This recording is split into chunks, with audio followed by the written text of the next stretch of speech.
네, 지금까지 챕터 2 복습해봤는데요. 조동사 have pp는 챕터 3에 나오는 중요한 표현이에요. 조동사 have pp는 가정법 시간에 많이 배우는데요. 했어야 했다, should have pp, could have pp 할 수 있었는데 실제로 뭔가요? 실제로 하지 않은 거죠.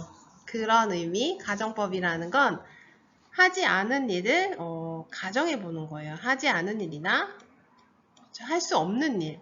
If I were you, 내가 너라면 뭐 이런 식으로 가정법, 문법 시간에 가정법을 배우는데요. 이게 결코 어렵지 않아요. 그냥 우리가 살아가면서 그때 그럴 걸 이런 경우 많이 있잖아요. 그런 걸 위해서 존재하는 문법이니까요. should have pp는 뭐뭐 했어야 했다. 실제로 안 한 거죠. 실제로 안 했어요. 그리고 could have pp 할 수 있었는데 실제로 못 한 거죠. 이렇게 정확하게 무슨 의미인지 해석을 할 줄 알면 되는 거예요. must have pp는 강한 추측, might have pp는 약한 추측. 뭐뭐임에 틀림없어. 네가 가져간 게 틀림없어. 강한 추측이죠. 뭐 걔가 가져갔을지도 모르는데 약한 추측이죠. 그래서 추측을 나타낼 때는 강할 때는 must, 약할 때는 might. 이 부분만 잘 구별해서 외워두면 될 것 같아요. 한번 챕터 3에 나온 문장 같이 볼까요? Maybe I should ask Luen to help me. should have가 생략돼서 should ra고 했네요. Maybe I should ask Luen to help me. 내가 루엔에게 도와달라고 부탁했어야 했는데 실제로는 부탁을 하지 않은 거죠. 네, should have pp 뭐뭐 했어야 했는데 라는 표현 꼭 기억해 두세요. squint, 눈을 가늘게 뜨고 보다. pinch, 꼬집다, 하는 거죠. pinch. pluck, 머리카락 같은 거를, 머리카락이나 눈썹 같은 거 뽑는 거 있죠. pluck. porch는 건물 입구에 지붕이 있는, 이렇게 둥그런 지붕이 있는 현관이에요. 비를 가려줄 수 있겠죠. trot, 빨리 걷다, 속보. tuft, 머리카락 다발. clump, 무더기. slip, 좁고 기다란 틈. net, 네, 모기를 뜻하는 이 모기 중에 좀 약간 무서운 모기들인데요. 이 단어가 GNAT로 되지만 G는 발음이 안 돼요. G는 발음이 안 되고 net, NAT만 발음이 돼요. 하지만 스펠링은 G가 분명히 들어간다는 점 조심했어요. net, 모기. swarm, 때를 지어다니다. 낑낑거리다. clothesline. 자, clothes가 옷이죠. clothes를 걸어놓는 줄, line, clothesline, 빨랫줄. slink는 살금살금 움직이다. hold, 간신히 끌다, 아주 힘겹게 몸을 일으켜 세우거나 hold 이런 뜻이죠. fluffy, 보송보송, fluffy, 네, F가 3개나 있네요. 보송보송한 솜털 같은 이란 뜻이고요. bandana는 이미지 검색을 한번 해보면 알 수 있는데요. 목이나 머리에 두르는 화려한 무늬와 색상, 그런 패턴의 스카프예요. 등산할 때 많이 어른들이 갖고 다니는 그런 손수건 같은 스카프거든요. 그래서 머리에도 두르고 목에도 두르고 땀도 닦고 햇볕 모자 대신 햇볕을 좀 가리는데도 쓰고 하는 다용도의 스카프예요. bandana. 그리고 hip, 더미, lumber, 잡동사니, cinder. 네, cinder 많이 들어보지 않았나요? 네, 맞아요. 신데렐라, 그 cinder예요. 신데렐라는 굉장히 공주님이 나중에 되는데 그런 뜻이 아니라 원래 잿더미. 나무가 다 타고 나서 시커멓게 남은 그 재를 신더라고 해요. 근데 그 잿더미 공주라고 이렇게 놀리는 이름이 됐죠. 그걸 으르렁거리는 거죠. 에이컨, 아이 귀여워. 에이콘은 원래 옥수수인데 에이컨은 도토리. 피어, 유심히 보다. 타워 오버, 타워가 탑이잖아요. 탑처럼 높게 서 있는, 우뚝 서 있는 이런 느낌이죠. 뛰어나다, 우뚝 서 있다. 이런 느낌이고요. 해지는 생울타리인데요. 생울타리가 무슨 뜻이냐면요. 나도 해지 생울타리 뭐야인데. 우리가 울타리나 담장, 이런 거를 이제 벽돌 이런 걸로 벽돌이나 철문 이런 걸로 하는 게 아니라 살아있는 나무들을 줄지어 쭈루룩 심어서 담장이나 울타리로 삼는 걸 생울타리라고 해요. 영어로 hedge라고 하네요. 그리고 램프 포스트. 자, 램프는 등이죠. 등이고 포스트는 기둥이잖아요. 가로등, 전신주. 어때요? 길다란 막대기에 이제 불이 달려있죠? 가로등, 램포스트, scraggle, 듬성듬성 자란 scraggle, 떡, 우리가 알고 있는 떡, 오리죠? 근데 오리처럼 고개를 확 수그리고, 고개를 확 쳐박고, 획 수그리다, 피하다, 이런 뜻이 있고요. smack, 이거는 딱 때리는 거예요. 손바닥으로, 채볼로서 smack, 때리는 거. storm off, storm이 원래 폭풍이죠. storm off, 화가 난 상태로 그 자리를 갑자기 확 박차고 떠나는 거예요. 열받아가지고, 박차고 자리를 떠나는 거죠. 문을 꽝 열고 간다든지. storm off, 마치 천둥, 폭풍우가 몰아치는 것처럼. crawl, 기어가다. crawl, 기어가다. strake, 줄기, 선이죠. strake, 줄기, 나무 줄기, 그런 잎사귀의 줄기. swirl이란 단어 많이 지난번 러닝 드림 읽을 때도 많이 나왔는데요. swirl, 소용돌이치다 라는 뜻이에요. ted는 little의 뜻이에요. 조금 이런 뜻이에요. ted, 조금. 네, 지금까지 단어와 표현들 살펴봤는데요. read after me 함께 읽어보도록 할게요. Read after me, speak loudly. Chapter 3. Okay, I said, Toby. You go that way, and I go this way. He squinted in the direction I had pointed. I don't see no dogs down there, he said. I sighed. Maybe I should ask Loan to help me. I wanted to, but I just had this feeling she would mess things up worse than Toby was liable to. Not on purpose, but she just would. Mainly because of her mama, who finds out everything we do even if Luann doesn't tell. And Mrs. Godfrey doesn't like me one little bit. She pinches her face up real hateful like when I go over there. One time, I saw her wiping up Luann's bedroom door with a sponge right where I had touched it. Like I had left my cuties there to infect her family. And when I used to invite Luann over to my apartment, her mama would always find a reason to say no. She could pluck a reason out of the air like a magician plucks a rabbit out of his hat. A dentist appointment, a visiting relative, a sudden need to shop for new shoes. So I knew asking Luann to help me steal a dog would probably be a bad idea. But Toby, I could see he was gonna be more trouble than help, but what choice did I have? Listen, Toby, I said real slow and calm. You got to walk down there and look. Look in the yards, look on the porches, look in the backyard, even. Just look, okay? He nodded. Okay. He started off down the street, then stopped. What do I do if I see one? Come, get me. Okay. And remember the rules for the dogs, I said. You know about not barking and all that, okay? Okay. He went in opposite direction. The first dog I saw came trotting right up the street toward me. He was brown with a fur that stuck together in clumps. Every few feet, he stopped to sniff the ground. Hey, boy, I called him.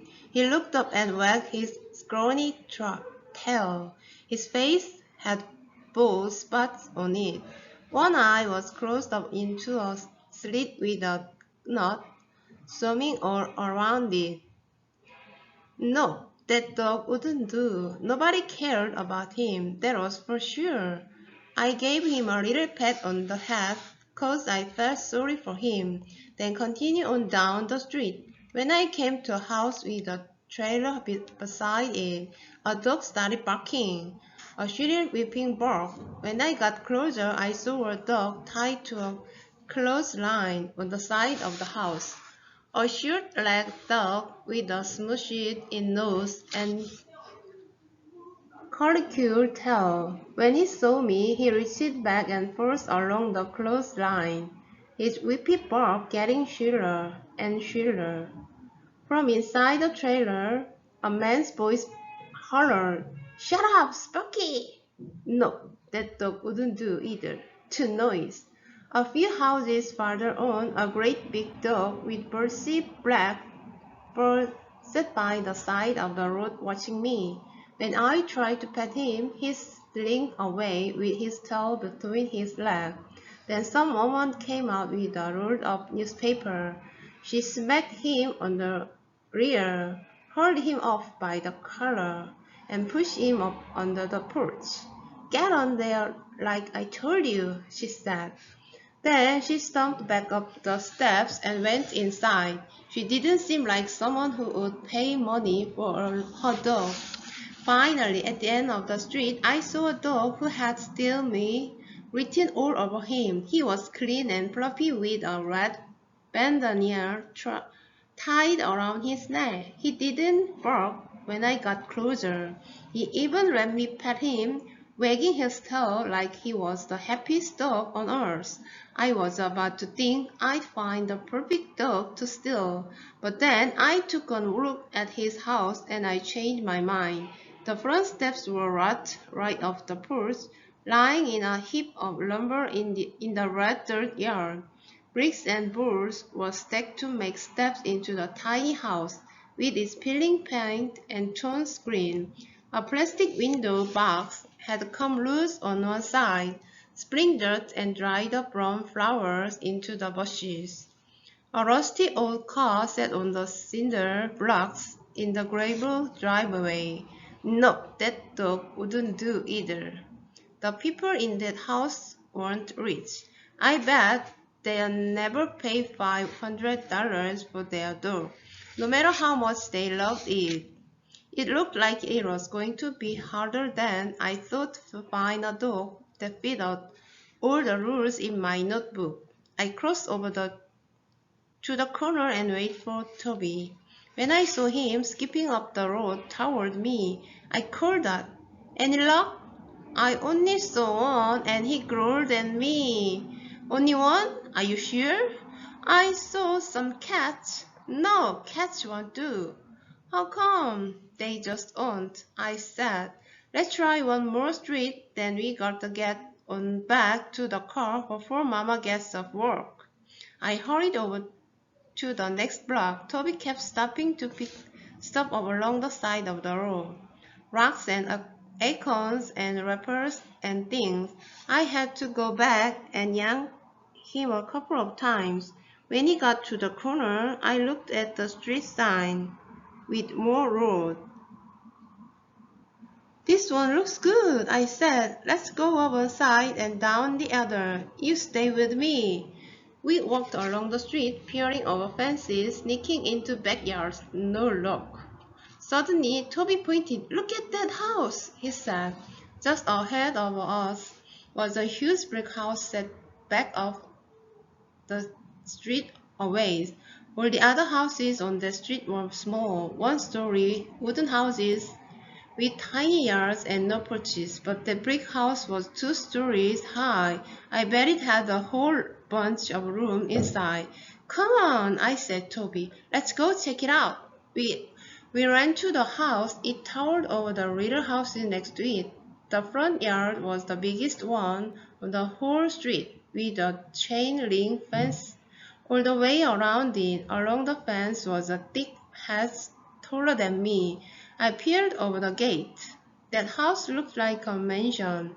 It had a front porch with rocking chairs and a swing painted the same color green as the shutters on the window. In the yard, there were flowers everywhere, popping up between the bushes, curling around the lamppost, blooming its parts on the front steps. And then I couldn't hardly believe my eyes. There in the bushes along the porch was a dog, a little black and white dog digging so hard that dirt was flying out behind him. His rear end was stuck up in the air, and his scraggly tail was wagging away while his front leg worked faster and faster at the dirt. Then a voice came through the screen door. "Willie!" A big fat woman came out onto the porch. I ducked behind the hedge and put Toby down beside me. I put my finger to my lips and said, "Shh." I wait to hear her holler mean things at that dog for digging up the yard. Then I bet she was gonna come storming off the porch and smack him, but she didn't holler. She laughed. Then she said, "What am I gonna do with you, you naughty little thing?" I crawled on my hands and knees and peeked through the gate. The woman was sitting on the porch step, holding the little dog in her lap and letting him lick her all over her face. When she scratched him up and down his back, he stuck his face in the air, closed his eye, and kicked one leg, leaving streaks of mud all over her shirt. She took his head in both her hands and rubbed her nose back and forth against his nose, like the Eskimo kisses my dad used to give me a long time ago when he loved me. Then she picked the dog up and went inside. My insides were getting all swirled around with excitement. While I went over the dog's drilling rules in my head, I mentally checked them off one by one. That little dog didn't look like he'd bite a flea. He didn't bark one bit, and it was for sure that dog was loved. I glanced at the house again. There was one big house. The lady must be rich. Then, as if I needed one more thing to convince me, something caught my attention. The mailbox next to the gate was kind of rusty and leaning over just a tad, but it had big black letters painted on the side of it that said, "The Whitmores." Whitmore? That lady was named Whitmore, and this was Whitmore Road. "Toby," I said, "that lady owns this whole street. Can you believe that?" His eyes grew big and he shook his head. I grinned and gave him a thumbs up. "Toby," I said, "I think we just found us a dog."